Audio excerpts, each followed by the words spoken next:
Então, eu gostaria de começar. O nosso tema hoje, ela quer orar.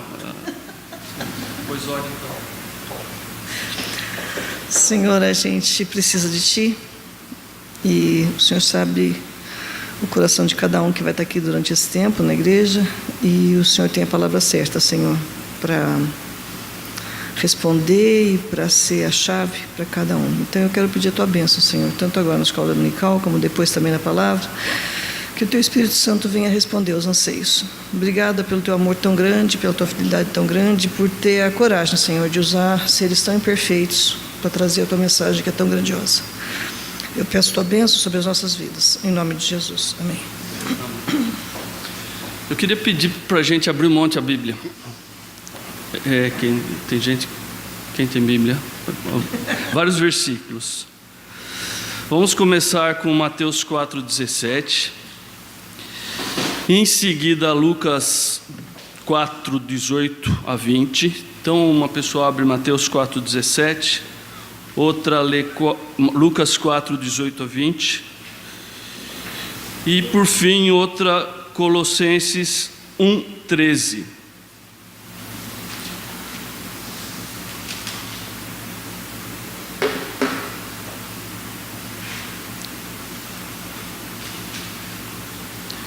Então, quem leu lá Mateus 4,17? Daí por diante passou Jesus a pregar e dizer: arrependei-vos, está próximo do reino dos céus. Amém. Eu tenho uma versão que fala porque é chegado o reino dos céus. Tem vários outros versículos que ele fala dessa forma também. Lucas 4,18 a 20. O Espírito do Senhor está sobre mim, porque Ele me ungiu para pregar boas novas aos pobres. Ele me enviou para proclamar liberdade aos presos e recuperação da vista aos cegos, para libertar os oprimidos e proclamar o ano da graça do Senhor. Então ele fechou o livro, devolveu ao seu assistente, assentou-se na sinagoga, e todos tinham os olhos fitos nele. E ele começou a dizer: hoje se cumpriu a escritura que diz na palavra do livro. Amém. O nosso tema hoje é sobre... Calma, vou ler Colossenses daqui a pouquinho. O nosso tema hoje é o mistério do reino, né? A gente está estudando esse livro. Eu queria falar uma coisa assim, algumas coisas pessoais. Eu sou fascinado por essa questão do reino de Deus, do reino dos céus nas nossas vidas, desse aspecto, vamos falar assim, de todo o plano de Deus para nós, que assim, me fascina muito. Isso é uma coisa pessoal. Para mim é mais do que maravilhoso saber que além de sermos salvos, além da gente ser redimido e tudo mais, a gente faz parte desse reinado. Eu achei muito legal no livro, a gente já tratou aqui nas lições passadas, ele faz uma abordagem, porque do grego basileia significa reino, mas também significa reinado, o poder de Deus, a autoridade de Deus atuando sobre a gente. E se a gente substituir essa palavra reinado em muitos dos versículos, quando a gente lê reino de Deus ou reino dos céus, eu pelo menos tive um entendimento mais amplo do que aquilo estava querendo dizer. Pegando de cara assim, pois teu é o reinado, o poder e a glória para sempre. Amém. Isso nos tira um pouco estou falando pelo menos a minha questão pessoal, o que é o reino, porque a gente sempre pensa, como o Led fala no livro, essa questão de pensar no reino alguma coisa física, ou um grupo de pessoas, os súditos, né, como a gente pensa nos reinos daqui. Mas quando a gente fala reinado, a gente está falando da atuação do poder de Deus sobre nós. Isso para mim foi muito esclarecedor, eu diria, né? Esses dois versículos, um é em Mateus, outro é em Lucas. Eu fico muito bravo, porque Mateus, eu gosto demais do Evangelho de Mateus. Todo mundo, de certa forma, é apaixonado por João, eu percebo isso, mas eu tenho uma fissura por Mateus, por ele ser tão profético. Aliás, o lance de Mateus, eu já vi que, uma vez, eu estou tentando lembrar onde foi essa palavra, falando quem Jesus é em cada um dos livros da Bíblia, e quando ele chega em Mateus, fala assim: Jesus de Mateus é o rei.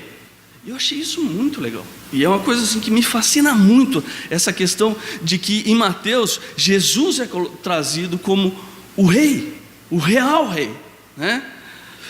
E então eu falei, eu fico muito bravo, porque esse texto de Lucas 4,18, não está em Mateus, ele tinha que estar em Mateus. É uma situação do Velho Testamento. A gente vê que Mateus ele está toda hora mostrando para os judeus, é o evangelho escrito para os judeus basicamente, que Jesus é o cara que foi falado sempre. E ele esqueceu de pôr esse pedacinho aqui, está em Lucas, mas tudo bem, vale do mesmo jeito. E eu quero dizer o seguinte, esses 2 versículos é assim, é como se fosse Jesus declarando, olha, a partir desse momento, que basicamente quando começou o ministério de Jesus na terra, né?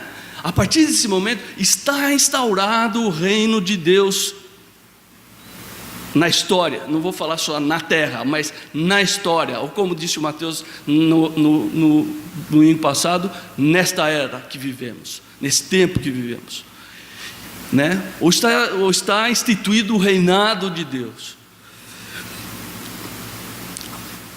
O outro versículo, Colossenses 1:13, quem tem? Pois ele nos resgatou do domínio das trevas e nos transportou para o reino do seu Filho amado. O reino do Filho do seu amor, uma outra versão que eu tenho. E o que é isso? Então, primeira coisa é que nós estamos no reino, estamos vivendo debaixo do reinado de Deus. Isso, eu vi a Tati comentando na aula do Sérgio, assistiu o vídeo, né?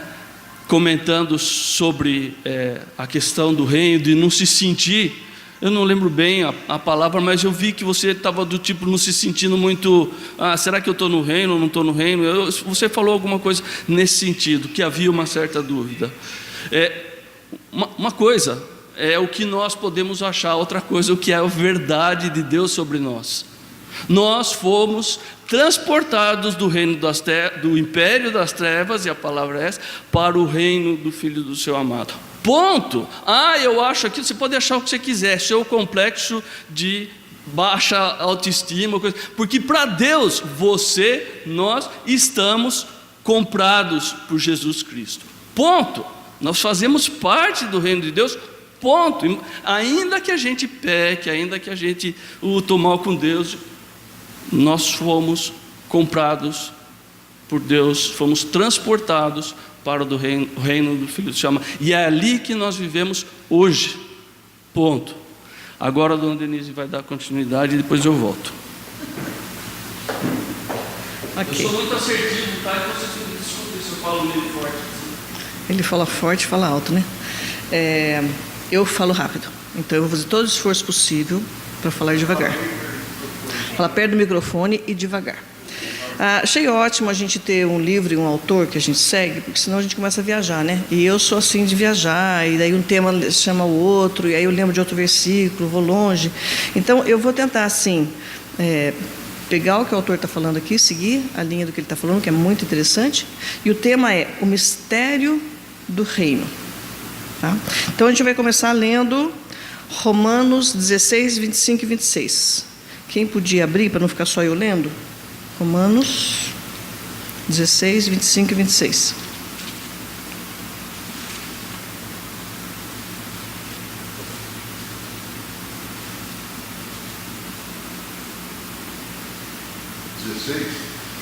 Isso, Romanos 16, 25 e 26. Toda glória seja a Deus, que pode fortalecer-nos, como afirmam as boas novas. Essa mensagem a respeito de Jesus Cristo revelou o seu plano, mantido em segredo desde o princípio dos tempos, mas que agora, como os escritos dos profetas disseram e Deus eterno ordenou, é anunciado aos gentios de toda parte, a fim de que eles também possam crer nele e obedecer. Ok, o meu fala bem assim, que está igual ao do livro, fala assim, a revelação do mistério oculto nos tempos passados, mas agora revelado. Jesus é a grande revelação, o que estava escondido dentro daquilo que os profetas falaram. Então os profetas falaram, é fato, e é para ser cumprido, tanto que são profetas que estão aqui, como é que fala, confirmados pela palavra.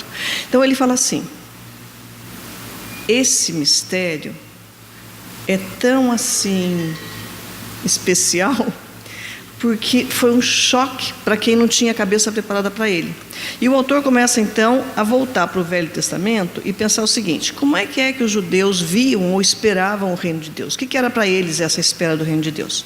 Então agora a gente vai ver lá em Daniel, é um texto longo, mas é muito interessante, que é o sonho e a revelação da profecia. Então é Daniel 2, 31 a 35, vamos lá, acho que eu escolhi mais longo um pouco, só um pouquinho. Daniel 2, eu escolhi desde o 29, porque acho que explica melhor. Então vamos lembrar a história de Daniel. Daniel era um daqueles sábios que foi trazido à Babilônia, né? Ele era de uma classe intelectual, ele foi preparado para ter um grande vocabulário, uma conversa muito boa, mas mais do que isso, ele era um cara super inteligente e estudado, ele era um acadêmico, né? Então vamos começar no versículo 29, quem pode ler do 29, a gente vai até o final dos... O que eu marquei? Deixa eu ver até onde eu marquei. Até o 35, só deixa eu confirmar se é até o 35 que eu quero. Isso, até o 35. Então quem pode ler para mim? Daniel, capítulo 2, versículos 29 a 35.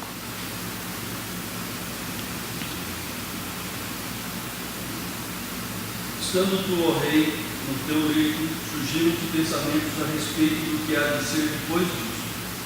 Aquele, pois, que revela mistérios, te revelou o que há de ser. E a mim me foi revelado este mistério, porque não porque haja em mim mais sabedoria do que em todos os viventes, mas para que a interpretação se fizesse saber ao rei e para que entendesse as cogitações da tua mente. Tu, ó rei, estavas vendo, e eis aqui uma grande estátua, esta que era imensa e de extraordinário esplendor, estava em pé diante de ti. E a sua aparência era terrível. A cabeça era de fino ouro, o peito e os braços de prata, o ventre e os quadris de bronze, as pernas de ferro, os pés em parte de ferro e em parte de barro. Quando estavas olhando, uma pedra foi cortada sem auxílio de mãos, feriu a estátua nos pés de ferro e de barro, e os esmiuçou. Então foi juntamente esmiuçado o ferro, o barro, o bronze, a prata e o ouro, os quais se fizeram como a palha das eiras do estio, e o vento os levou, e deles não se viram mais vestígios. Mas a pedra que feriu a estátua se tornou em grande montanha que encheu toda a terra. Vamos então lembrar como é que é essa história. O rei sonhou, chamou os sábios e falou assim: me fale o que significa meu sonho. Aí os sábios falaram: conta o sonho que a gente interpreta. O rei falou: nananina, vocês vão ter que saber qual é o sonho e vão ter que interpretar o sonho para mim. A tarefa do Daniel e dos outros sábios, né, que a história do livro de Daniel não fala só dele, fala também dos outros sábios, era uma tarefa complicada. Eles tinham que saber qual era o sonho e depois ter a revelação do que significava o sonho. Não sei se vocês sabem como é que funciona como é que fala, um encontro dos judeus na sinagoga, mas eles têm mais ou menos os textos escolhidos para serem lidos a cada sábado. É mais ou menos uma tradição que já está estabelecida. Claro que eles não leem tudo, eles pegam textos da Torá, que é a Bíblia, e texto do Talmud, e já é estabelecido. Então, tem alguns textos que já fazem parte, vamos chamar assim, de um cânone. Tanto que, por exemplo, se vocês lerem algumas histórias, não sei se eu vou lembrar de algum filme agora, mas eu já li literatura onde ele fala assim: eu sabia que naquele sábado ia ser lido esse texto, porque era o sábado tal. Então, os judeus, eles têm certas histórias que se repetem, que ele vai escutar aquela história várias vezes na vida dele. Porque se ele vai todo sábado, e aquela história é contada no sábado tal, no ano seguinte, naquele sábado tal, aquela história vai ser de novo relida e vai ter a discussão de um ou de outro sábio que falou sobre aquilo. A parte interessante é que pode ter no Talmud 2 sábios que discordam. Então, a parte interessante, se vocês olharem no Talmud um dia, ele no meio tem um versículo bíblico e em volta são os rabinos que fizeram os comentários. E isso foi fechado alguns séculos atrás, então hoje não tem mais rabino falando sobre aquilo, mas ele pode, durante a pregação, falar também o comentário, se ele gostou mais desse lado, se gostou mais desse lado. Mas enfim, os judeus então sabem desse texto, e aí vem a revelação que o Daniel fala. Vamos fazer um pequeno parênteses.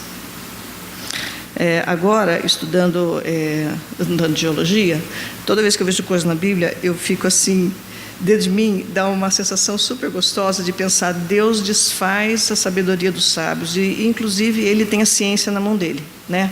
Porque você pegar e desfazer elementos minerais tão distintos de uma vez só, é uma coisa muito interessante. Você está colocando aqui ouro, tem uma composição, o ferro tem outra composição, o barro tem outra composição, e fala que vai ser tudo destruído por uma pedra. Aí vem o Daniel. Agora vamos ver o outro pedaço do texto e começa. Deixa eu marcar, ver onde eu marquei começar. Bom, vamos continuar, porque eu acho legal ver, e vai até o versículo 43 ou 45.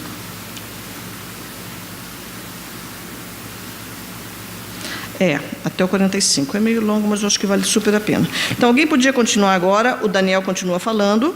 Veja bem, o Daniel teve a revelação do sonho que o rei teve, sem o rei contar.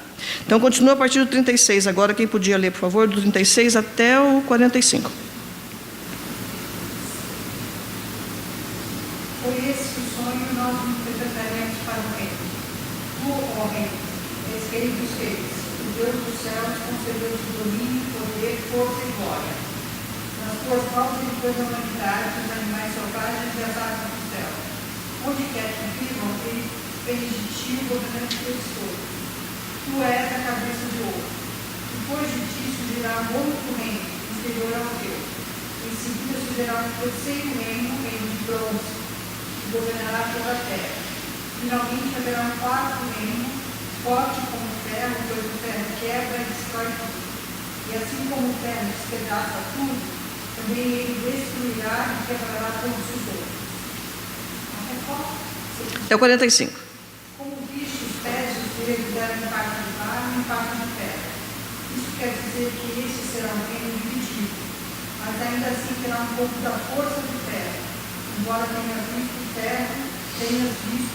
ferro misturado com barro.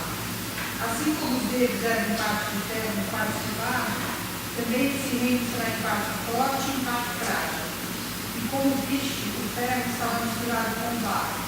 Isso significa que se farão alianças políticas por meio de casamentos, mas a união decorrente dessas alianças não se firmará, assim como o ferro não se mistura com o barro.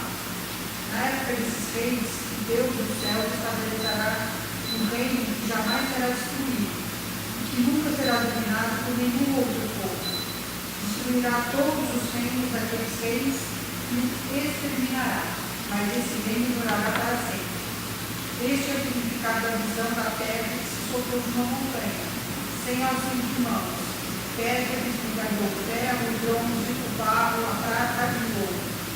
Deus poderoso mostrou ao rei o que acontecerá no futuro.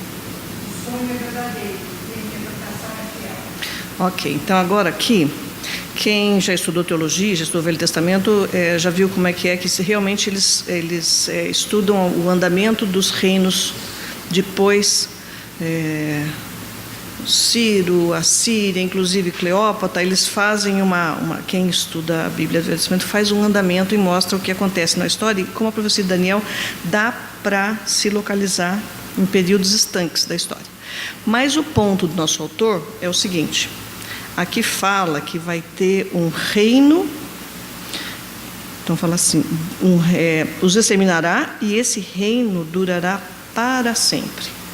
Então, dentro da cultura, da mentalidade judaica, eles crescem sabendo que vai ter o dia que o Messias vai chegar e vai ser um reino que vai estraçalhar todo o resto, que vai acabar com o mal e vai ser o reino que vai dominar tudo. Aí acontece o seguinte, pulamos para o Novo Testamento. Vem o João, passei um pouquinho mais rápido, agora eu vou citar os versículos e não vou ler tudo, tá? Vem o João e o João vem para preparar o caminho para o Messias. E ele vem, ele fala assim em Mateus 3:2. Vós que clamam no deserto, preparem o caminho para o Senhor, façam veredas retas. Arrependam-se, pois o reino dos céus está próximo. Então vem o João para falar, está chegando, está chegando, está chegando. Está chegando o quê para o judeu então? O dia em que aqueles romanos horrorosos que ficam adorando César e tem estátuas e tem tudo, todos eles vão ser lavados da terra, Deus vai trazer o Messias. E aí vai ser o reino estabelecido por Deus, politicamente, socialmente. Então, vem uma resposta. Aí vem Jesus.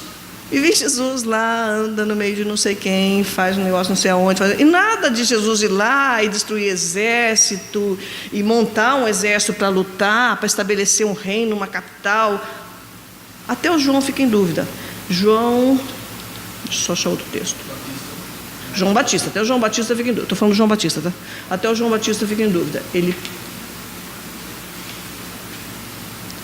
da prisão, no versículo... agora eu tenho que trocar. É em João. Um momentito. Fala de novo. Exatamente esse versículo. Ele manda os discípulos dele falarem assim: és tu o que vinhas ou devemos esperar mais? Até o João fala assim: como assim? Senhor, não era para vir uma coisa que ia abalar tudo? E Jesus responde: volta para ele e fala o que você está vendo aqui. Tá, deixa eu achar o texto ali. João 11, 2 e 4. Por que eu não marquei isso?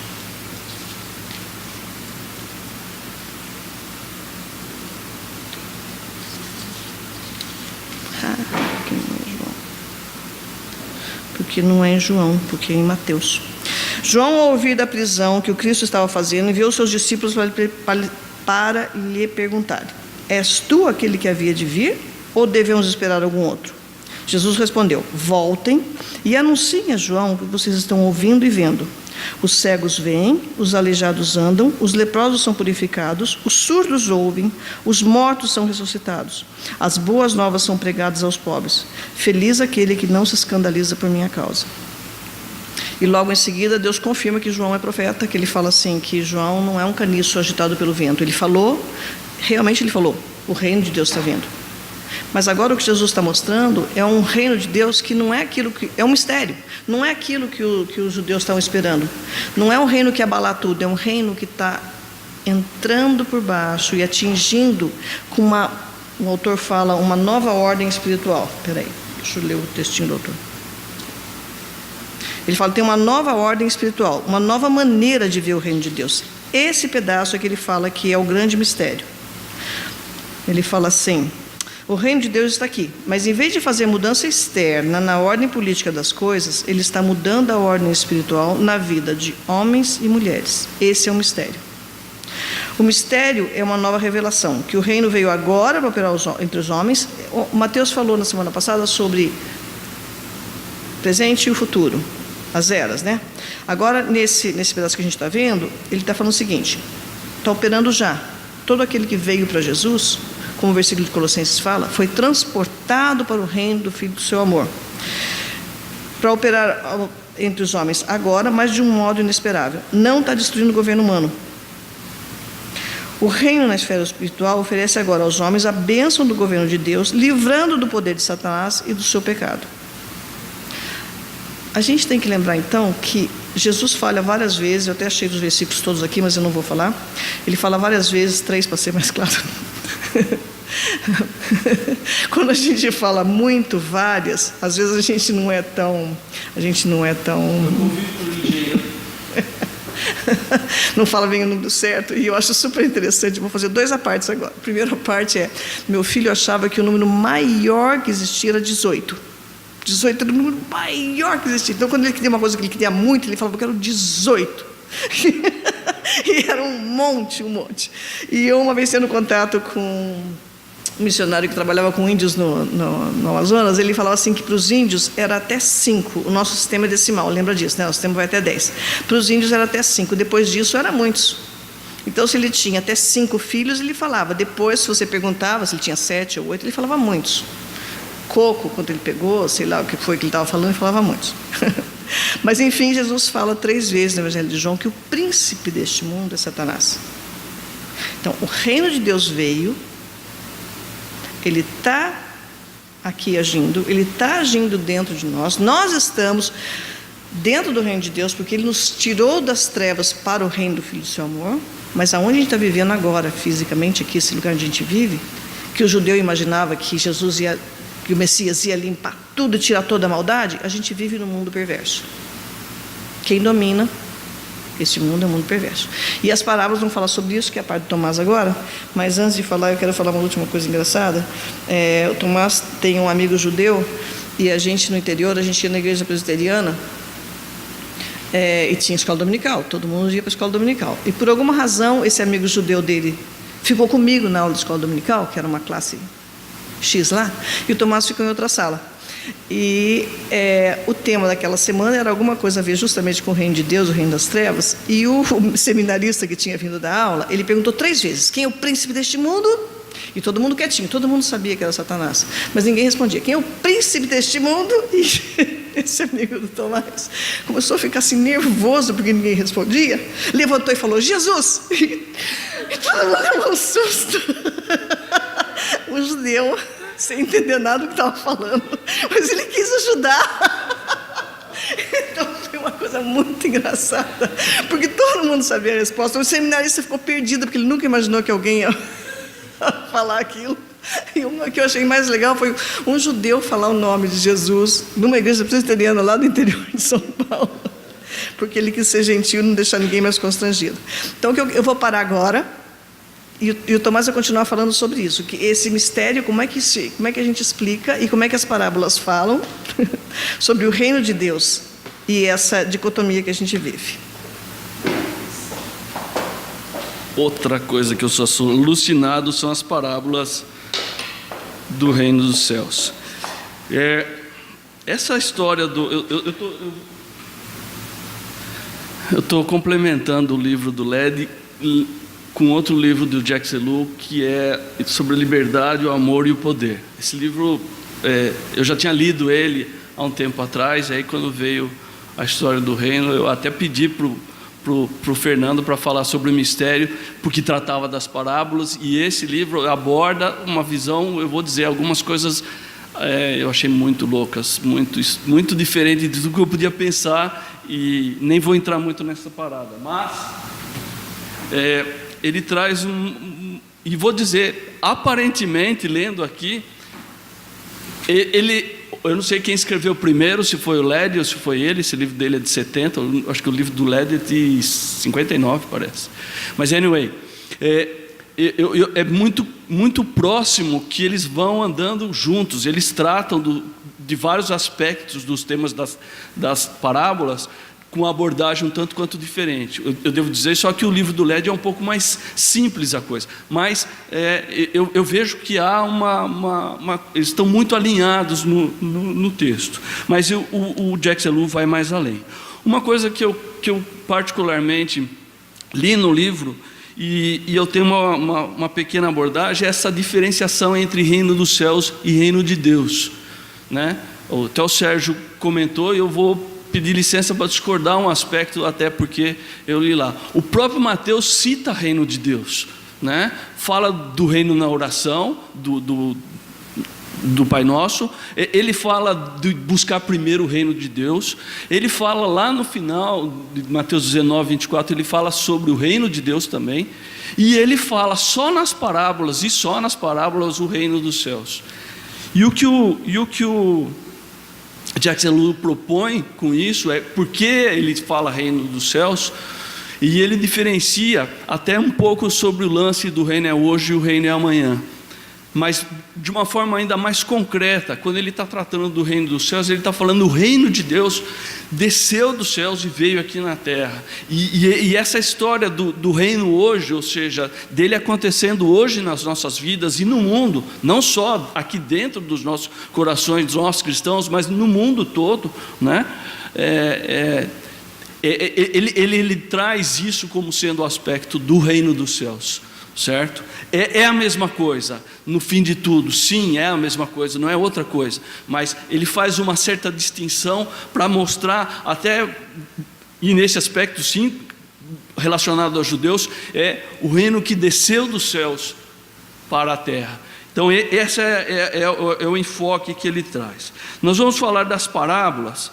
É interessante que a parábola do semeador não está falando nada sobre o reino dos céus é semelhante a isso ou aquilo como no resto, mas ele está no mesmo pacote. E eu diria que a palavra do semeador, a gente já estudou, não vou entrar muito nela aqui, mas ela é um preâmbulo, ele mais ou menos o plano de ação do reino dos céus aqui na terra, sobre as nossas vidas.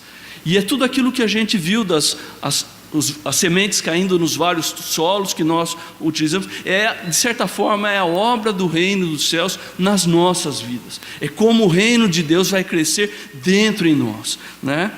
E ele faz inclusive essa separação, de que não é bem assim, a semente boa é uma pessoa boa, a semente que cai no espinho é aquele que... Não, ela está tratando das nossas experiências com Deus.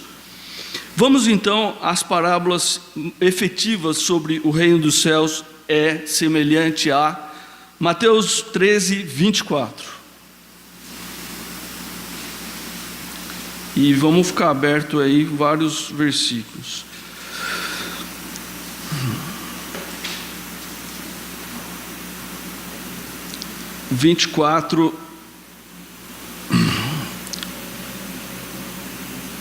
A 29, não, a 30, desculpa. Isso.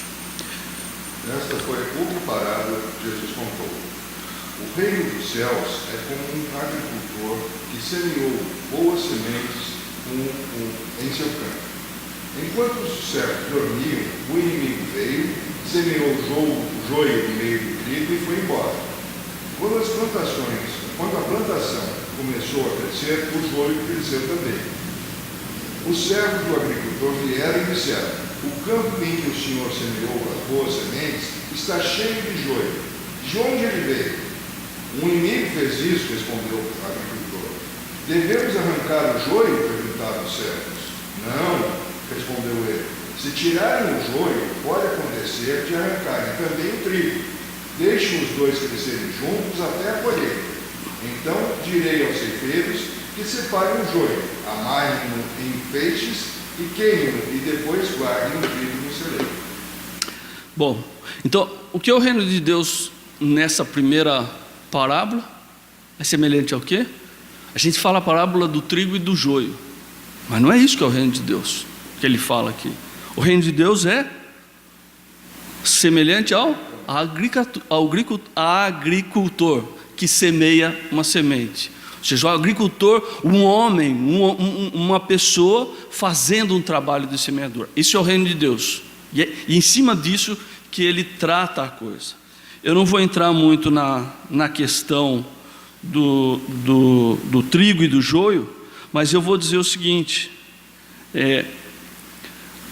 o homem, o agricultor, semeou a boa semente no campo. O campo é o mundo.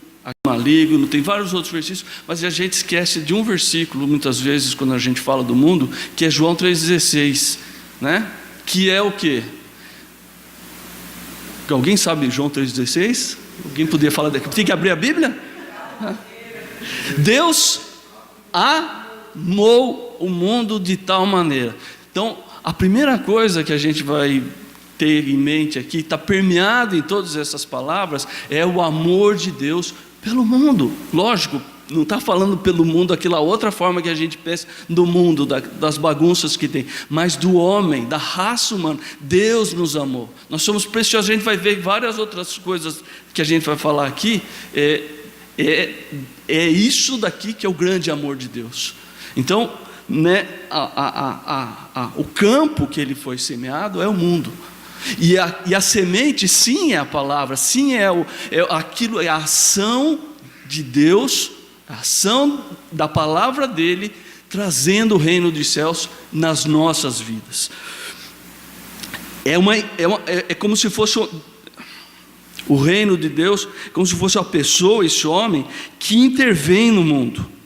O reino dos céus, ele existe neste mundo, ele acontece agora.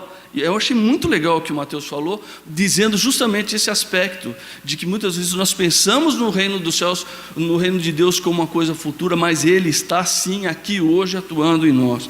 Eu vejo isso muito forte no livro, e também no livro do Jack Selou, e eu acho que é uma coisa que muitas vezes a gente pensa, eu falo talvez muitos lá do engenheiro, é muito mais a minha percepção de muito tempo, mas eu vejo muito foco na igreja, e no entanto, nós fazemos parte, não importa onde nós estivermos, nós fazemos parte desse reino, né?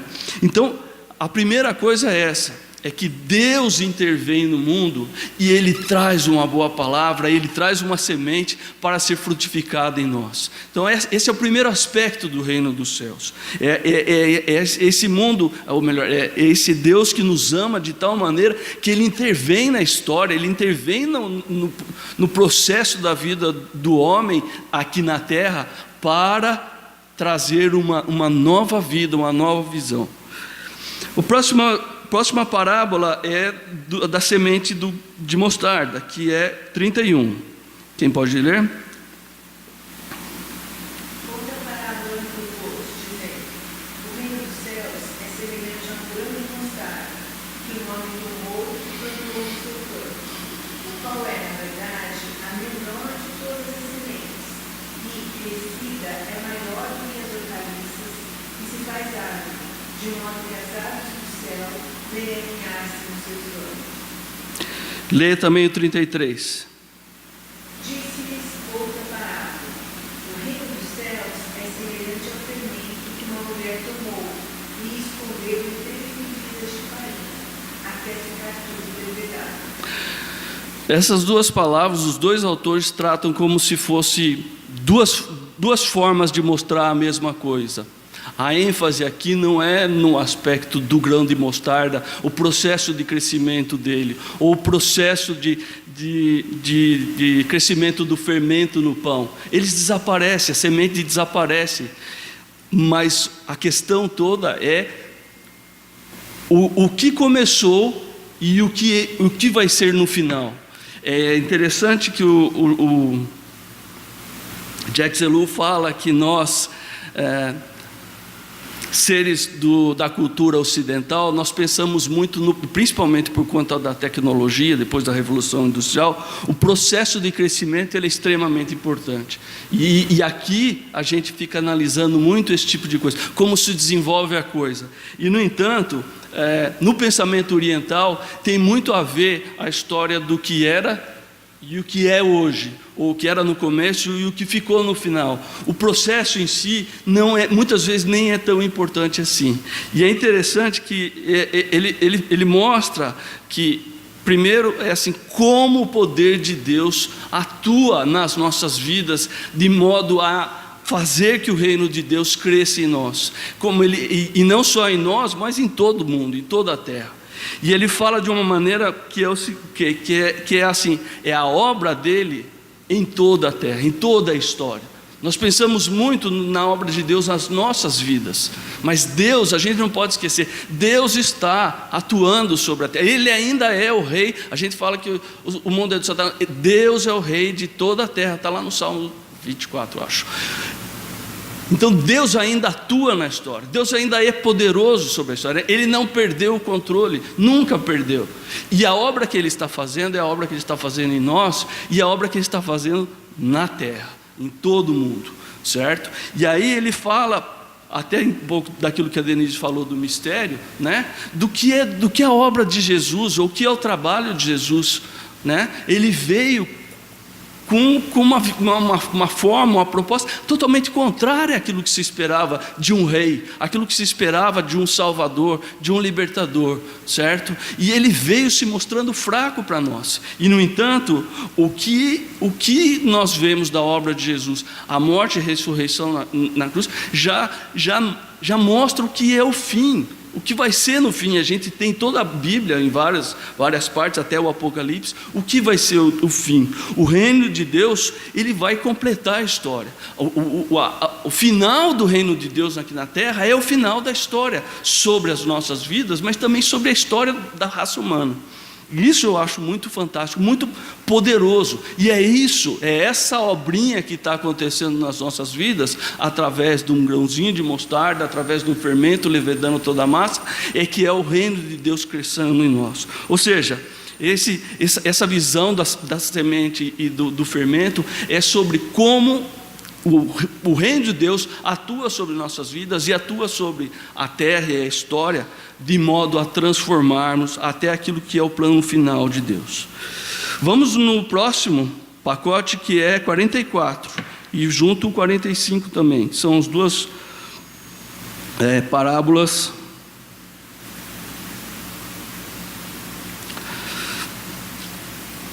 Mateus 13, 44, 45.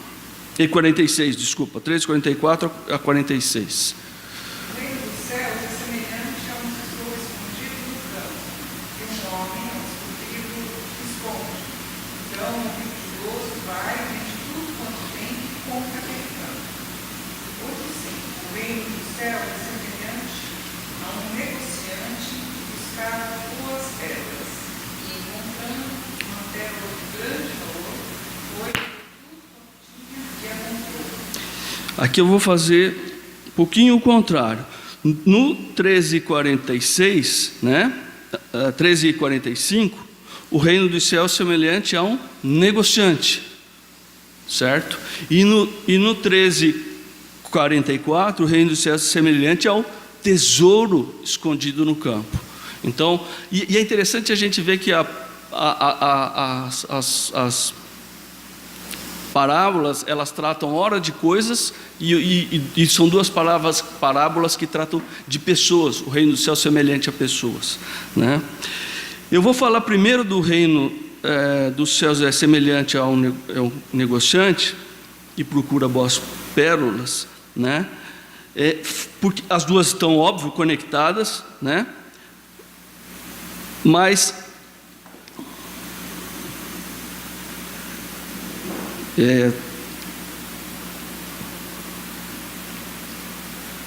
aqui, no caso aqui, o negociante de novo é o Senhor, e Ele vai comprar a grande pérola. E quem é essa pérola? Que pérola é essa? Essa pérola somos nós, e o preço que Ele paga, sim, é o sangue de Jesus, é a morte de Jesus, é o seu Filho inteirinho por nós. E isso tem a ver com a obra da redenção. Isso tem a ver com aquilo que Deus tem para nós, do amor dele por nós. E aí, voltando então no versículo 44, né?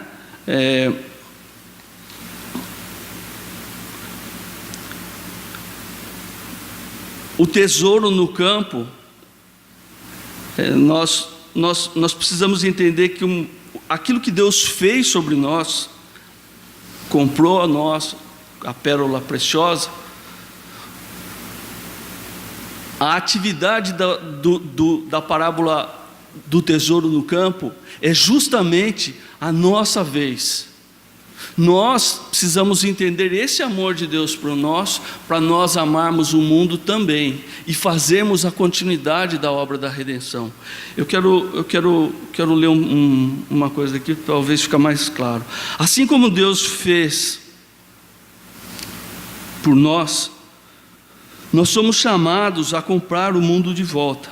E um detalhe, no caso, o campo é o mundo. E o tesouro precioso que está escondido é o reino de Deus em nós, mas é o reino também que nós temos que trazer para as outras pessoas. Não é para cavarmos um buraco e sacarmos o tesouro. O cara podia fazer isso. É interessante esse detalhe. O cara ele não cava um buraco ali, pega o tesouro e vai embora. Não! E ele compra o terreno. Ele não fala para ninguém do tesouro, mas ele compra o terreno, né? E de novo, o campo é o mundo. São as vidas, são as pessoas.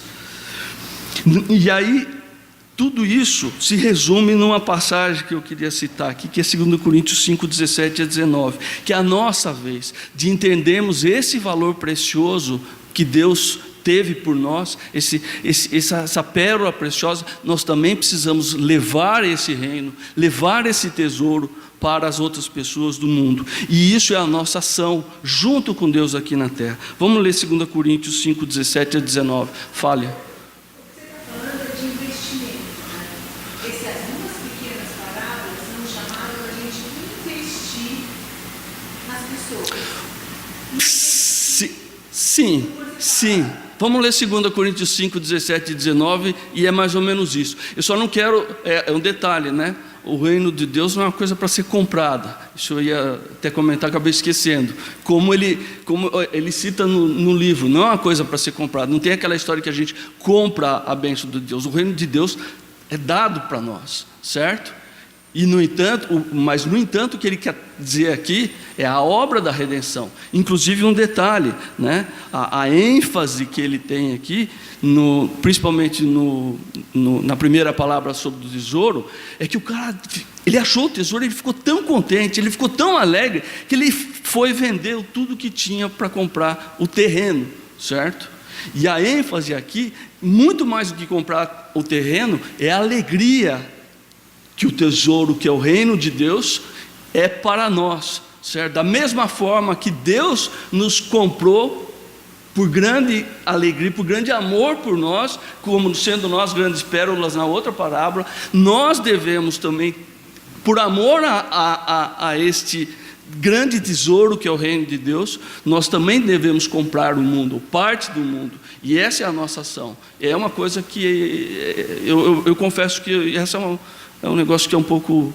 Eu entendi o que ele quis dizer, mas é um pouco nebuloso para mim sobre essa ação. Mas eu tenho um versículo muito legal sobre isso. Um versículo não, um trecho aqui muito legal. Quem vai ler 2 Coríntios 5, 17 a 19? 2 Coríntios 5, 17 a 19. Portanto, se alguém está em Cristo, é nova criatura. As coisas antigas já passaram, e eis que surgiram coisas novas. Tudo isso provém de Deus, nos reconciliou consigo mesmo por meio de Cristo e nos deu o ministério da reconciliação. Ou seja, que Deus, em Cristo, estava reconciliando consigo o mundo, não levando em conta os pecados dos homens, e nos confiou a mensagem da reconciliação. Para mim, essas duas parábolas são explicadas nesses dois versículos que nós lemos, três versículos que nós lemos, que é assim: da mesma forma que Deus reconciliou o mundo através de Jesus, nós também temos esse ministério, nós somos co-participantes na obra do reino. Olha que coisa legal que eu li aqui: o reino dos céus é onde o rei e o seu povo se encontram, é onde as ações de Deus se conectam, se fundem. Tem uma palavra em inglês que eu acho muito legal, que é merge. As ações de Deus se conectam e se fundem com as ações do seu povo, e onde as ações do seu povo manifestam as ações de Deus. Isso é o reino de Deus aqui na terra. Isso é aquilo que Deus quer de nós, né? E não é um querer como se fosse só uma ordem, mas é o resultado dessa alegria que nós experimentamos, porque Ele primeiro se alegrou conosco, né? Tem uma outra coisa que eu escrevi aqui que é muito interessante, é que nós não vamos viver o reino de Deus indo na igreja. Não é lá que acontece o reino de Deus, mas vivendo as nossas vidas normais no mundo, nós vamos manifestar as obras de Deus, nós vamos manifestar o reino de Deus através das nossas vidas aqui no mundo. E esse comprar o mundo, esse comprar o terreno por causa do grande tesouro, da nossa parte, a nossa ação é essa, é a gente reconciliar Deus, o mundo com Deus, né? Você falou alguma coisa, Denizinha? Você fez uma... Continua, somos embaixadores de Cristo, como se Deus fizesse sofrer por nosso remédio. Isso? Reconciliem-se com Deus. É isso aí, esqueci desse versículo, não tinha lido ele. É verdade, isso é vamos dizer assim, é a prática dessas duas parábolas, o lado de Deus e o nosso lado. Finalmente, tem a palavra da rede de pesca, que é versículos, deixa eu ver aqui, versículo 47, desculpa. Isso, 47. 47 até o 50.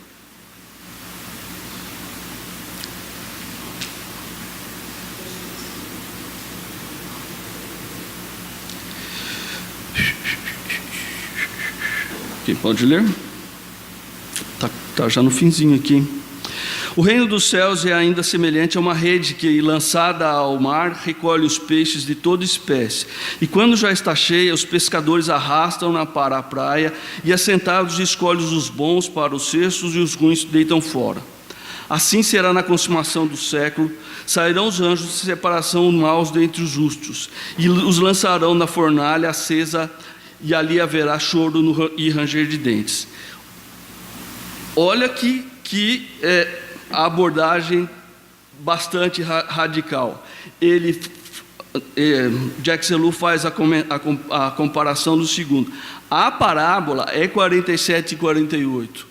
O 49 e 50 é um resultado do que vai ser no fim dos tempos, como aqui está escrito, certo? E o que ele quer dizer é o seguinte, é que, de novo, a parábola então aqui é uma rede de pesca, certo? E a rede e essa parábola tem a ver aí de uma maneira extremamente específica da obra do reino de Deus nas nossas vidas, certo? Então vamos esquecer um pouco o 49 e o 50, que é o desdobramento final dessa parábola, mas que não é hoje que acontece. O que acontece hoje nas nossas vidas é justamente essa abordagem, que nós somos a rede de pesca, e os peixes são as nossas obras, e os pescadores separando, são as ações do Espírito Santo dentro de nós, separando aquilo que é as boas coisas das más coisas, ou aquilo que não é de Deus em nós. É a ação do Espírito Santo nas nossas vidas, certo? Eu vou pegar aqui, ele não vou abrir por causa do nosso tempo, mas falhou, Dona Denise, vê se lembra, alguém vê se lembra, aquela passagem que fala da obra de Deus, do fogo sobre nós.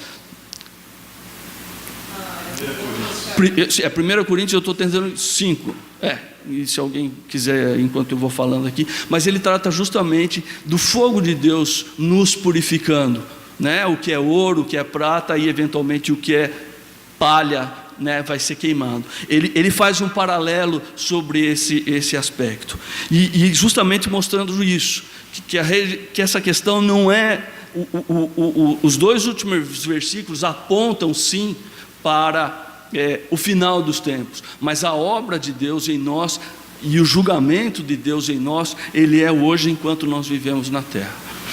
Bom, pessoal, era isso que eu tinha para falar. Ninguém me atropelou, acho que porque eu falei muito rápido, ou não sei, mas é isso. Alguém tem algum comentário, alguma dúvida? Nós temos ainda talvez mais 2 minutos.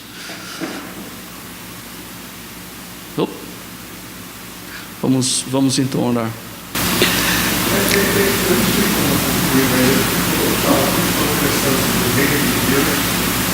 E o povo de Israel, depois de se instalar na terra, queria um rei.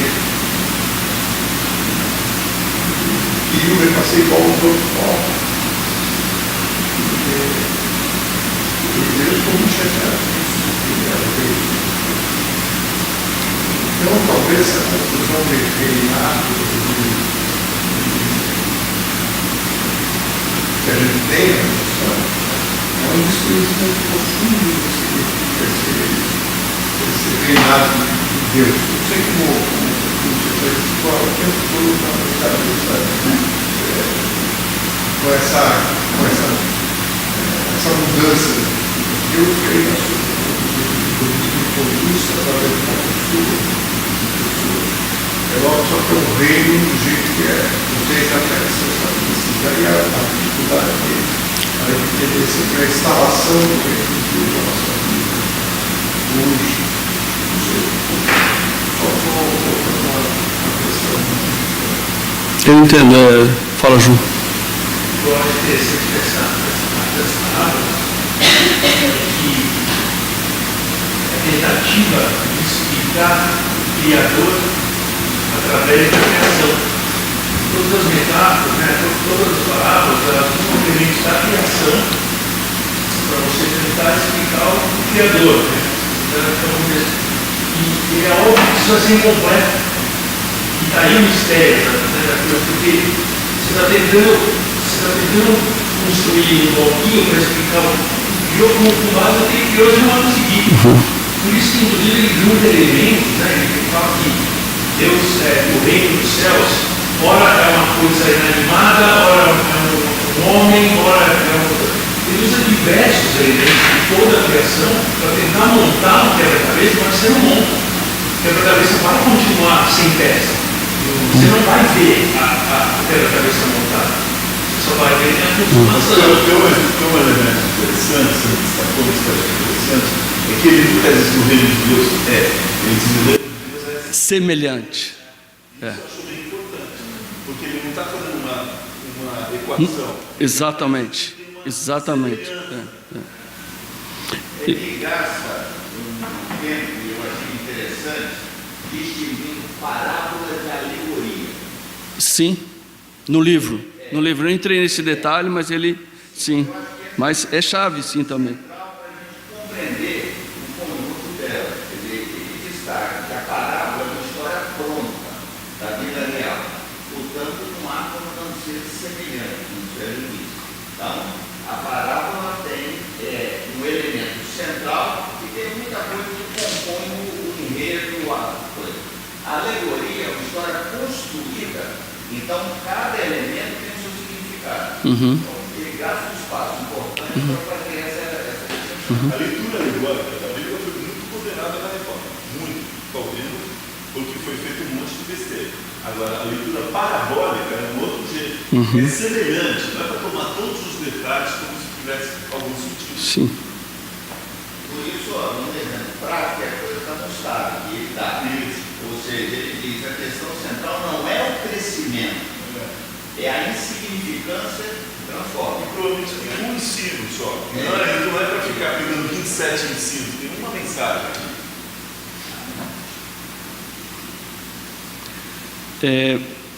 Eu acho que um versículo-chave nessa nossa questão toda é o versículo de João 3,8, que fala: o vento sopra onde quer, ouves a sua voz, mas não sabes de onde vem, nem para onde vai. Assim é todo aquele que é nascido do Espírito. E eu acho que nós podemos dizer isso. Nós que temos essa experiência do Senhor, tem muita coisa que nós podemos fazer com toda a nossa razão, com todo o nosso conhecimento, eu vou dizer histórico, e falo histórico da nossa vida cristã. Nós podemos fazer sabendo que a gente está fazendo a obra de Deus, mas muitas vezes o Espírito de Deus vem sobre nós e a gente faz, eu vou usar uma licença aqui, verdadeiras loucuras. E não estou falando as bobagens, não, estou falando as loucuras certas, loucuras para a nossa mente, para aquilo que é do homem, e no entanto a gente está fazendo aquilo que o Espírito de Deus está sobre nós. Então, quando o Espírito de Deus atua em nós, sim, muitas coisas vão ser misteriosas, mas nós temos aqui uma certeza que Deus está por trás. E não estou falando só de ação física, mas também ação sobre a nossa mente, nosso espírito, né? Bom, pessoal, é isso.